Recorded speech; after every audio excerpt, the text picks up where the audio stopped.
তো প্রথমে শুরু করা যাক। শুরু করার আগে জানাই সবাইকে, মুসলমানদের জানাই আসসালামু আলাইকুম, হিন্দুদের জানাই আদাব। ওরে বাবা রে বাবা রে বাবা। তো আমি বাংলাদেশে আসছি দীর্ঘদিন, অনেক দিন থেকেই। আমি এর আগে বসবাস করতেছিলাম ভারতে।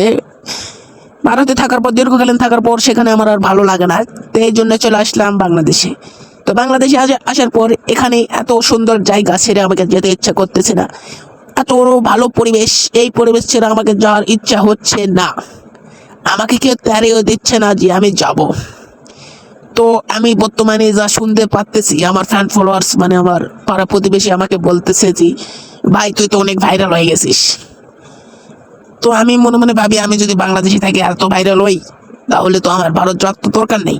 তো আমি বাংলাদেশে থাকি, আর এই টাকা উপার্জন করে আমি একটা বাসা বানাবো। আমার চারপাশে যাদেরকে দেখতে পাচ্তেছেন, আমরা সবাই সেই বাসাতে থাকবো। আসলে অনেকদিন জঙ্গলে থাকি আমাদের আর ভালো লাগতেছে না এই জঙ্গলে থাকতে। চিন্তা ভাবনা অনেক করে দেখলাম একটা বাসা বাড়ি বানাবো, এসি একটা লাগাবো, লাগিয়ে অনেক শান্তিতে বসবাস করবো জীবনে।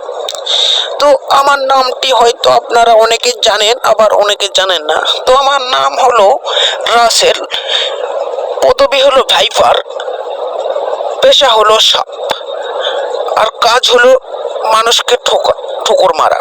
তো আমার আশেপাশে যেগুলো দেখতে পাচ্ছেন, এগুলোর মধ্যে 100%-এর মধ্যে 90% আমার স্ত্রী আর 10% আমার ছেলে। তো কি করব, বাংলাদেশে আসার কারণটি আমি এখন বলতেছি। বাংলাদেশে মেয়েরা অনেক ভয়ঙ্কর। আমি তাদেরকে একটু সাহায্য করার চেষ্টা করতেছি। তো ভাইরাল হওয়ার পর আমাকে অনেক কেমন জানি লাগতেছে। তো ভাইরাল হওয়ার পর আমাকে একটা গান বলতে ইচ্ছে করতেছে।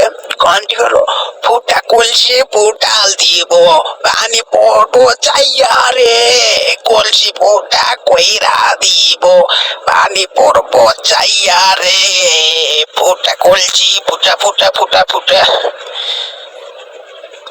তো অনেক গান বললাম। তো আশা করি তোমরা সবাই আমাকে একটু সাপোর্ট করবে। সাপোর্ট না করলে আমি তো বাংলাদেশে থাকতে পারবো না। তো আমাকে যারা যারা সাপোর্ট করবে তাদেরকে আমি ভালোবাসবো। তো ভিডিও শেষে একটা কথাই বলতে চাই, আমাকে না ভয় করে আল্লাহকে ভয় করো।